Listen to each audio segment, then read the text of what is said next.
Welcome to CXWise, where we share wisdom, insights, stories, and expertise from the world of customer experience. I'm your host, Nate Bennett, and you're about to hear real-world experiences and practical advice that will elevate your CX game, no matter your title and no matter your industry. So, without further ado, let's get wise. My guest today knows how to grow a business by getting serious about customer experience. He's a powerhouse CX strategist, consultant, and speaker, and the author of the upcoming book, The Next CX Economy. He's led CX transformations from some of the world's biggest brands, and now he runs his own consultancy called Real Blue Sky, which is focused on helping small and mid-sized businesses thrive. And he was even named one of ICMI's top 25 CX thought leaders. When he's not coaching execs or crafting his next keynote or writing a book, you'll find him riding his Harley down Texas back roads, cooking something that smells way too good to be fair, or exploring wineries like it's a treasure hunt. Ladies and gentlemen, it's my pleasure to welcome the one, the only Bryant Richardson. Bryant, how are you? Thanks for being with us, man. Wow, I don't know how to follow that intro. Thanks so much, Nate. Well, listen, man, I want to go on a winery treasure hunt with you one day, so let's get that scheduled. Absolutely. Okay? The first question we usually ask our guests on CXWise, so that we're all talking about the same thing, is what is your definition of customer experience? Wow, that's a great question. It's interesting because customer experience, I think, started really focused on the contact center, and it's really so much broader than that. Jeff Bezos has said that your brand is what people say about you when you're not in the room. Right. I think customer experience is how people feel about your business at every touch point, from their first exposure to your brand in an ad or driving by a brick and mortar, your packaging, or even a friend's recommendation, all the way through their last engagement with your product or service. That's customer experience. I love it. And I know that you've worked with some of the world's biggest brands that are household names. And now I think Real Blue Sky is focused on small to medium-sized businesses. So I'm wondering, how can SMBs compete with an enterprise-level CX without enterprise-level budgets? How do you approach that? Well, it's not all about the budget. It's not all about having a lot of money to throw at marketing or tools. One of the things that SMB leaders have in their advantage is that large organizations are slow. It takes a lot of effort to move big projects forward and to integrate platforms. And for the small to mid-sized business leader, they've got speed as their advantage. And that's one of the great expectations of customers, is that you can move with some speed. For sure.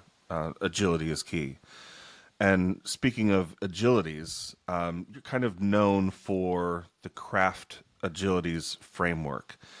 And for those in our audience who might not be familiar with it, I'd love for you to walk us through what inspired the creation of the CRAFT, C-R-A-F-T Agilities Framework, and what it is at every step, and how does it help SMBs or really enterprise-level businesses scale their CX efforts?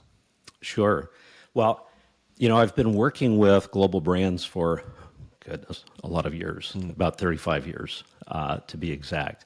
And in that time, I noticed a number of things that aided those global brands in their customer experience, what forwarded their movement, what held them back. And as I looked at those, I identified there were really 5 major areas. And they had to have a great product or service that met a need, right? But beyond that, I found that there were specific areas around their internal culture, their organizational culture, around how they managed, measured, and improved results, about their awareness of who their customer was and what their customers really wanted, actually listening to customer feedback. What I call fitment, which has to do with how our people fit into the organization. And then Tact. The Tact agility is really about emotional intelligence, but more than that, emotional agility, and how we can demonstrate empathy in the moment when we're engaging with a customer. And these factors really have a much more significant impact to consistent, favorable customer experience than I think most business leaders recognize. And that's why I've introduced that to the marketplace, to our clients, and it's actually a major topic of my upcoming book, The Next CX Economy. That was a great high-level overview of the CRAFT Agilities Framework. I find it so fascinating that if you don't mind, I'd like to kind of dive into each letter, if you don't mind. Absolutely. So, cultural agility, aligning brand values with the company culture. Can we talk a little bit more about that? And Yeah, how that changes, like in the terms of how that changes a business's approach to CX. Well, it's interesting.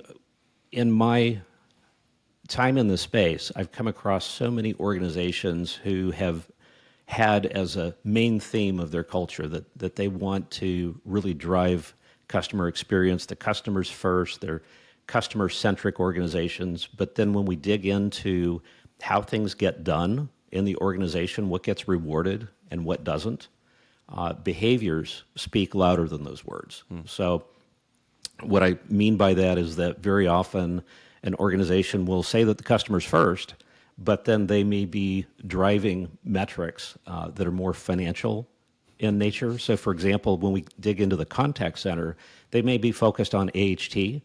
And look, average handle time is an important metric, right? It's important to understand financially where you're putting your dollars, but it certainly is not the most important metric. And when we give metrics like that a lot of priority, then we're sending mixed messages in the organization with regard to the culture that we're trying to drive. So we may be rewarding behavior that reduces average handle time, and yet we're actually creating friction in the customer experience. And so by not being consistent in how we get things done in the organization, being consistent with the brand promise and the culture that we say that we want to drive, that lack of culture alignment in the organization is a big inhibitor to driving positive customer experience. That's a great example because, when I have an issue, let's say with my, cable company, and I have to call in, the dreaded I have to call into the contact center, I'm not concerned with average handle time. Right. I'm concerned with getting my issue resolved in hopefully a pleasant way. Yes, do I want it to take as little time as possible? Sure, that's part of my experience. But really, I want my problem solved. So I'll stick around until it gets solved. And so, yeah, I love that metric is oftentimes by contact center supervisors held as the crown jewel, but really it's kind of backwards thinking. Right. We should be more focused on first contact resolution, for example, on reducing friction in that interaction. I think of friction as sandpaper. If you feel friction, at some point there's going to be abrasion. You're going to be wounded.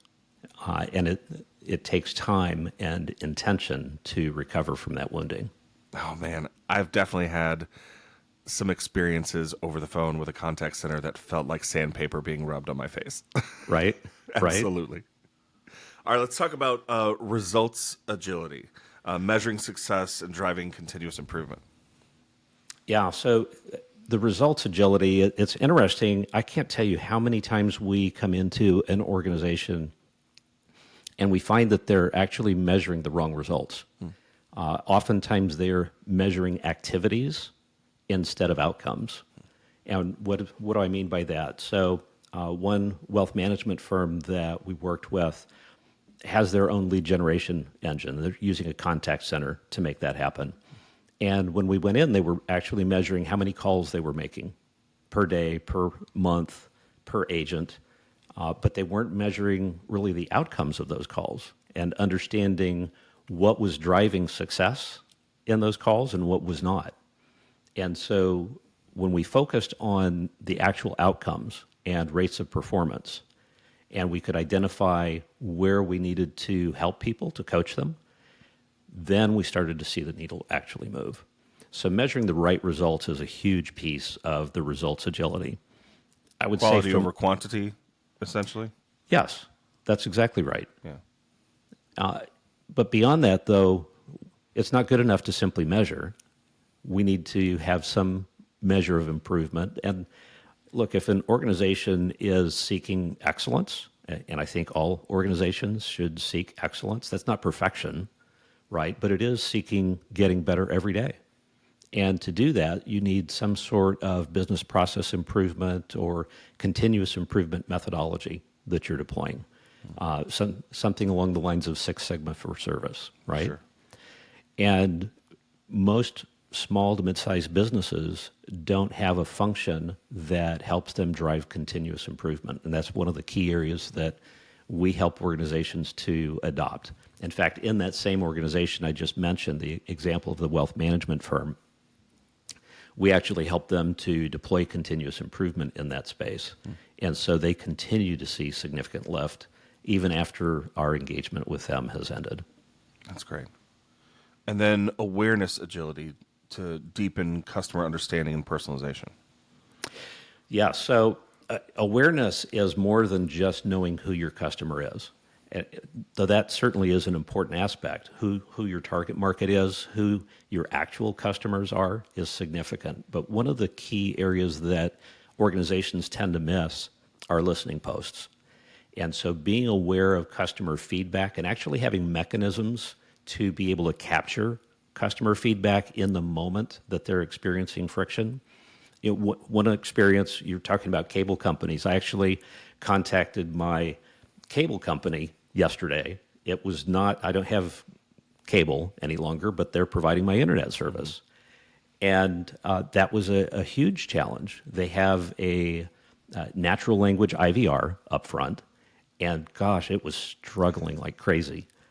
Every time it wanted to confirm some information, it was sort of stuttering and stepping over itself. Oh, man. And ultimately, it asked for, I was able to communicate who I was. It used my Annie, my phone number, to identify who I was. It just wanted me to verify. And it asked me for a PIN. I thought, oh my gosh, I forgot they even require a PIN. And I certainly didn't remember what it was. I had to go look it up. And in the meantime, while I'm looking it up, their natural language IVR keeps prompting me, what's your PIN? Do you have your PIN? I need your PIN. It was horrendous. And by the time I got it, which took me probably 10 seconds, it was done. It was too late. Oh, no. And so then I had to go through this whole process. When I was connected to a live representative, I had to go through this whole process to, again, identify myself, verify who I was, and provide that PIN. Oh, man. So it's just one of those experiences where we have a little bit of friction. And I went ahead and provided the representative that information, asked him, hey, will you pass that on to your supervisor so someone in your IVR team can update that and make any necessary adjustments? At least they would have the feedback, right? And it was clear that was not going to happen. I do that too. I do it too. Spending all this time, I right, in this space, you just know. And so I did reiterate later in the call. He said, well, they listen to the calls and so forth. And yes, I know that happens. I know there's monitoring going on, but it's never 100% unless it's AI. And AI is not listening for that typically. That's so funny. So that's just one of those situations where we've got opportunities when we engage customers in real time to listen to the experience, to listen to feedback from the customer, to collect that if we've got a tool to do so.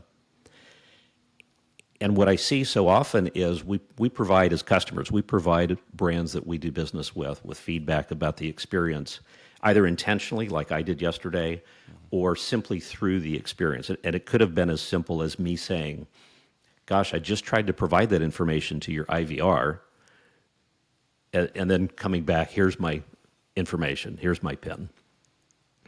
But if we've got listening posts like that, and we actually have mechanisms to collect that, and the challenge is it's unstructured data, and that's where AI can be hugely helpful. But sure. I think we'll come back to AI. For sure. In that moment, we can collect that information and make meaningful improvements in our organization and how we engage with our customers going forward. And that's that continuous improvement. What tends to happen with brands instead, what happens? We get a survey, right? Gee, we noticed that you called us. We'd love to know how your service experience was. Do you have 10 minutes to take a survey? It's like, oh my gosh, no, I don't have 10 minutes to take a survey, right? And so we blow it off. And so, and that really is a huge challenge for a lot of organizations. I see this in very large enterprises, but also in smaller organizations where we're sort of surveying the customer to death and not necessarily doing much with that data. We may do a little trending, and we may be looking at a net promoter score or customer satisfaction score, and we're looking at trending to see which direction we're headed. We may get some information about the specific representative and their score, but again, it's trending. And so then that representative may get feedback from their coach that, gosh, your customer satisfaction dropped this month. But they don't have very often actual actionable things that they can be doing to make a change to drive that improvement. So we use surveys as this polling mechanism, but we're not driving oftentimes continuous improvement. And this is especially challenging in the small to mid-sized business segments. So larger enterprises, we have listening posts from survey data about specific interactions, and typically we'll look then at unstructured data to drive specific improvements, right? What was the call type? What were the specifics about that call? For a tech support, for example, what was the specific device and the issue type with that device? Like if I called in for service on my laptop, for example. And then we can infer certain issues. We look at the volume of contacts and we prioritize where are we going to put resources to drive improvement, right? Very common practice. But in the small to mid-sized segments, we don't see that level of execution. And that is an area where a smaller organization may not have budget to have someone focused on that. But if you have active listening posts, if you have a means of collecting that information from your frontline representatives who are actually engaging with your customers and then aggregating that, that's a huge opportunity for the SMB segment. For sure. Okay, so we've covered cultural agility, results agility, awareness agility. Now we're on fitment agility, which I find really interesting. Let's talk about fitment. Yeah, gosh, that's even an interesting word. So fitment actually comes with what I would say are fittings on a ship. So, and they call these fitments, and it could be something as simple as a handrail or cleats. It could be the steering mechanisms, etc. So it's all these things that are fitted onto the ship so that it can operate. And ships are interesting in this analogy because ships have a purpose, right? They're going from point A to point B to point C, and so on. And they're carrying people, they're carrying cargo, so they have a purpose as they journey. And in the same way, our organizations, our businesses have a purpose. It's to serve our customers. They have a journey that they're on, and they proceed through their journey from one point to the next to the next. And people are very much like those fittings. They have a specific purpose, that they're filling a certain role. But one of the things that we often miss in organizations is making sure we've got the right fitment in the first place, that we've got not just someone with the right skills for a specific job at the time, but also someone who's aligned with the organization and its purpose. And that's where I think there's a huge opportunity in the hiring process. We get into, with our clients, we get into a lot of tools to make sure we're hiring the right people into roles. But as someone comes into the organization, we want to make sure that they're aligned with the purpose of the organization as well, that their personal purpose in life, who they're designed and created to serve, is really aligned with the organization and will bring about fulfillment for that individual so that they stick around for the long term. That said, when a ship gets to its destination and they get into port, there are certain fittings that may not work any longer. They may not be the right fit for where the ship is going next. And so there are times when fittings have to be replaced or they have to be moved and shifted. And in the same way, our people are not static, right? Our people grow over time, and their needs may grow over time or change as they find interest in new skills or as the world changes, right? So I don't think AI is going to eliminate the workforce. We've had all kinds of, for decades and really, centuries, we've had all kinds of new innovations, think of Ford and the assembly line, right?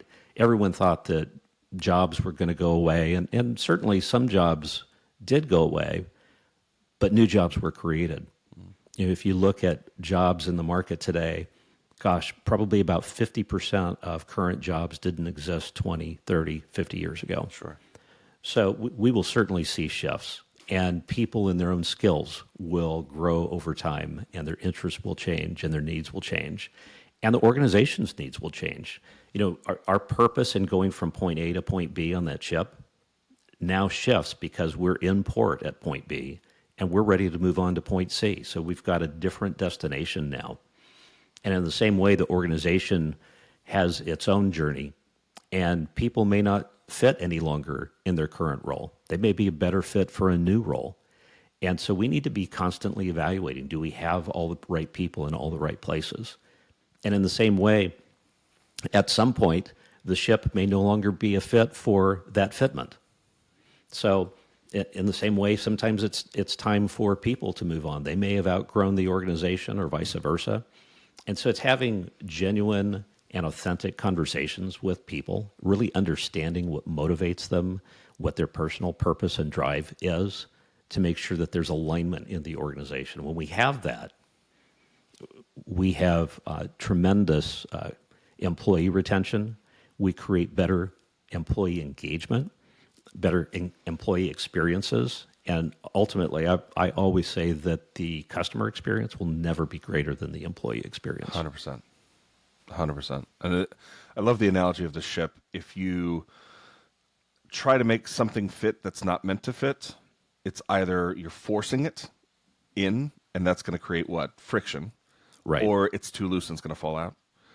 Going to fall out on its own and not be able to withstand the journey. So it's a huge challenge. And the employee churn in the contact center is a gigantic challenge as well. And there are some companies that solve that problem really well, and many that don't. Which brings us to the final T in Tact agility. And I love the word tact. Let's talk about the emotional agility to build stronger customer connections. So Tact agility is about being emotionally intelligent.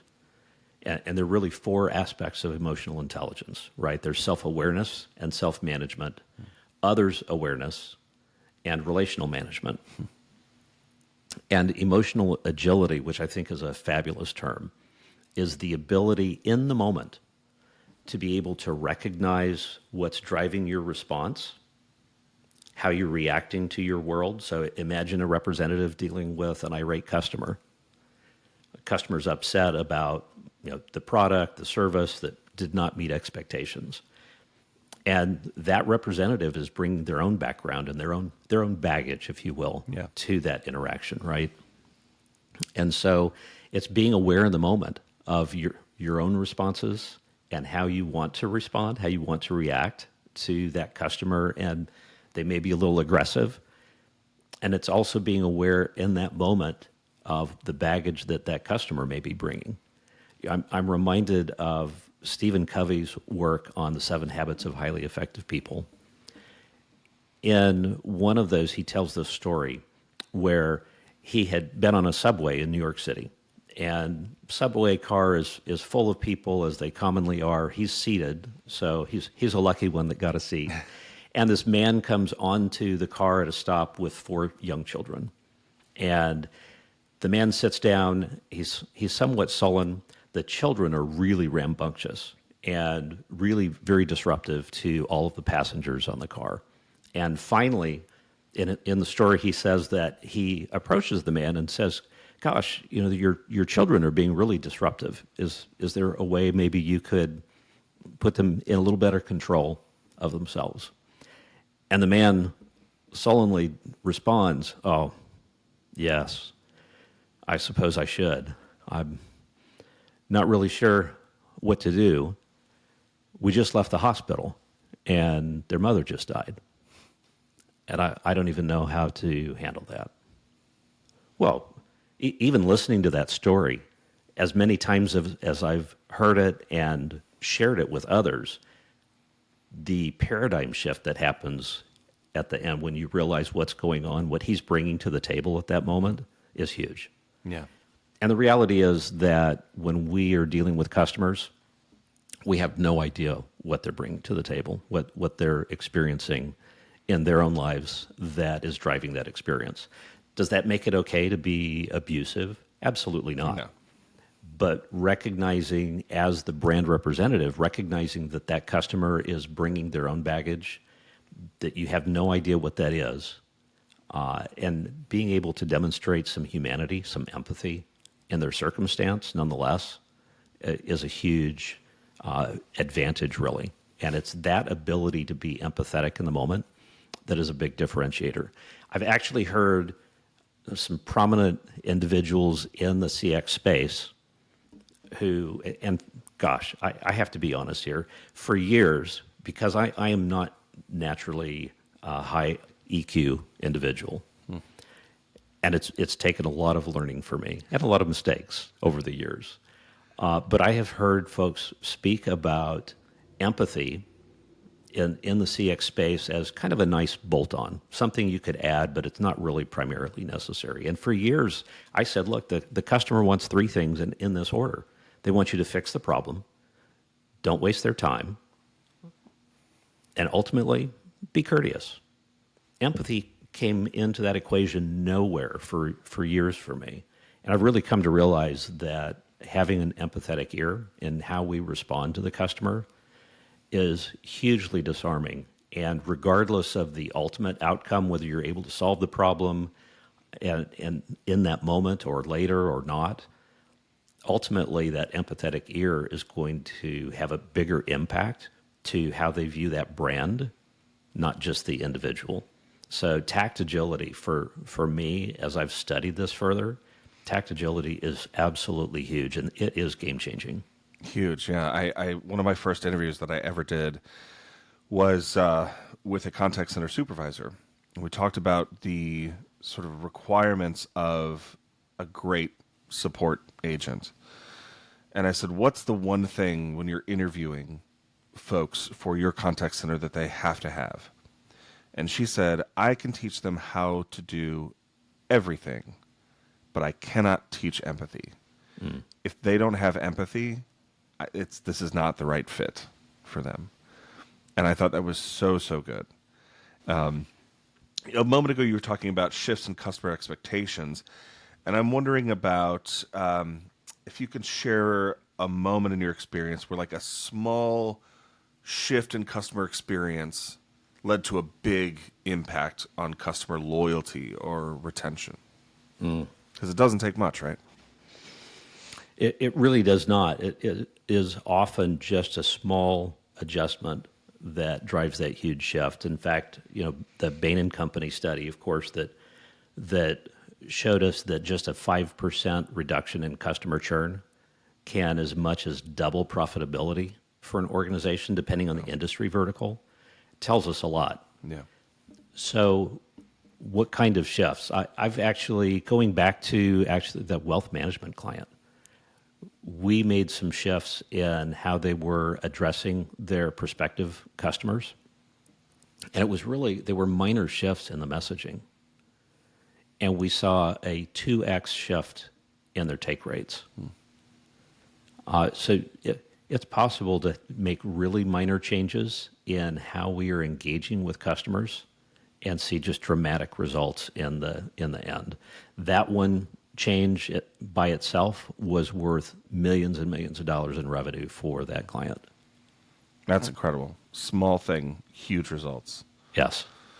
Let's talk about culture for a little bit, because cultural agility is the first C in CRAFT. So why do you think cultural intelligence that is becoming like a CX superpower now? And what's like one thing every brand should start doing today to become more culturally intelligent? Cultural intelligence typically has to do with localization, right? And it's being sensitive to the local business culture where you're doing business. We go back to the classic story about how Chevrolet took the Chevy Nova, which was a big hit in the U.S., and we've all heard the story, right? They took it to Mexico, and they still called it the Chevy Nova, Well, no va means doesn't go. No go. Yeah. Yeah. And so it was a huge flop in Mexico. Great car, but did not take off under that name. And it's because there was no sensitivity to the local culture, the local market, in this case, even the local language. And if they had simply taken the step of talking to people, their own people even, in the local market, so that they could understand their message, their values were the same, and that was producing a quality product that met customer expectations, was fun to drive, was reliable. So the values were aligned, but they weren't sensitive to the local culture and how they engaged in that culture. And so that's where the wheels fell off, pardon the pun. Yeah. No, there are recent examples from the past years and even more recent of very large companies, name brands, that made really poor decisions in their commercials that they're putting out. That said, how do you balance a global consistency in your customer experience with local and cultural relevance? Well, again, I think it is knowing who you are, what your values are as an organization, and being consistent in that, being consistent in delivering a quality product or service. But then you have to have external listening posts. You can't simply be drinking your own Kool-Aid all of the time. That's not going to lead to a good result ultimately. And the examples you gave, that's exactly what's happening. Is we're looking inward, and we don't have listening posts where we're looking outward for a reflection of how that message is going to be received. Mm-hmm. And so if we're not looking outside of ourselves, we are bound to make those kind of missteps. And it's no different. Listening posts, super, super important. But what do you think are the biggest misconceptions about CX that you wish more leaders understood? That really is a great question. I don't know about boiling it down to one, but customer experience used to be sort of defined as the contact center or customer service, or even the sales experience. But it is so much deeper than that. So I think if there's a misconception, it's too narrowly defining what customer experience encompasses, and then only focusing on that rather than focusing on an holistic view of how our customers engage with our brands. I think that's interesting because if you have a myopic view of what customer experience is, then you'll have myopic solutions when it doesn't seem like it's going, like slap AI on it and everything will be fine. Well, that's a whole other topic. Yeah, exactly. So yeah, 100%. I think, along with that misconception is we're doing it really well. Really? Have you talked to your customers? How do your customers perceive your CX? We recently conducted a survey in the market about perception versus reality, and we surveyed lots of business leaders and lots of consumers, and the gap between how businesses think they're being perceived and how they're actually being perceived in terms of customer experience is huge.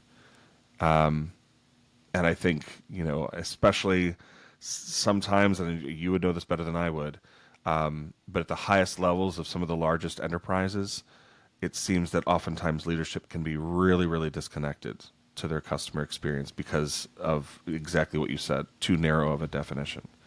I think that's really interesting. I think on top of that, though, it certainly is too narrow a definition, but in addition, it is not effectively listening. So one of the things that strikes me as you share that story about that research is going out and intentionally listening to customers. So we're not talking about simply having a listening post where we're collecting information at the interaction with a representative of the brand. We're not simply talking about surveys. And so organizations and small to mid-sized business leaders can be doing this too. you know who your regular customers are. How hard would it be to reach out to a handful of them? And so you've built feedback systems at scale many times. So what's your advice for turning customer feedback into actionable strategy? Because lots of folks have ways to get that data, but they don't really understand how to turn it into strategy to impact the customer experience. Right, right. Well, this is one of those interesting areas that AI can be a huge help in driving this forward.